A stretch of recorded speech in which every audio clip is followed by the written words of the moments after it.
Welcome to Ucode. In this video, we'll explore how to configure advanced fields and validations step by step. By the end, we'll have a complete understanding of how to optimize our field settings for better data management. Let's get started. First, navigate to the settings icon on the top right corner. Select the Fields section to view a list of existing fields.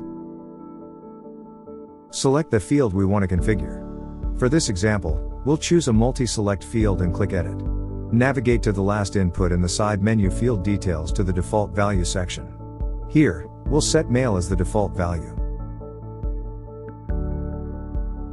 A default value is a predefined option that appears automatically when the field is empty. This helps save time and ensures data consistency. Now, let's configure field validations. Go back to the settings icon, select the field, and click Edit. In the settings menu, navigate to the validation section. In the validation section, we'll find several options to ensure proper data input. Let's go through each one. First, we will see, RegEx, short for regular expression, is a rule that ensures input follows a specific format. For example, we'll use the following RegEx pattern.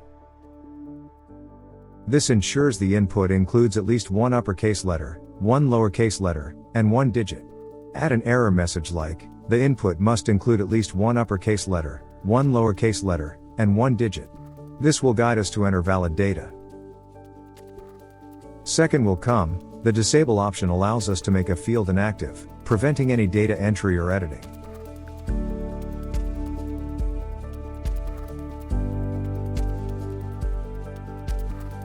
Then, the required option comes to ensures this field must be filled before saving the data. If left empty, users will be prompted to complete it.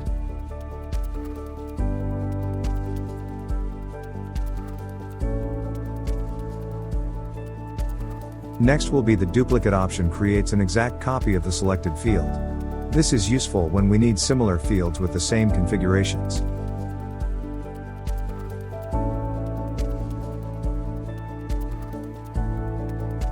And that's it.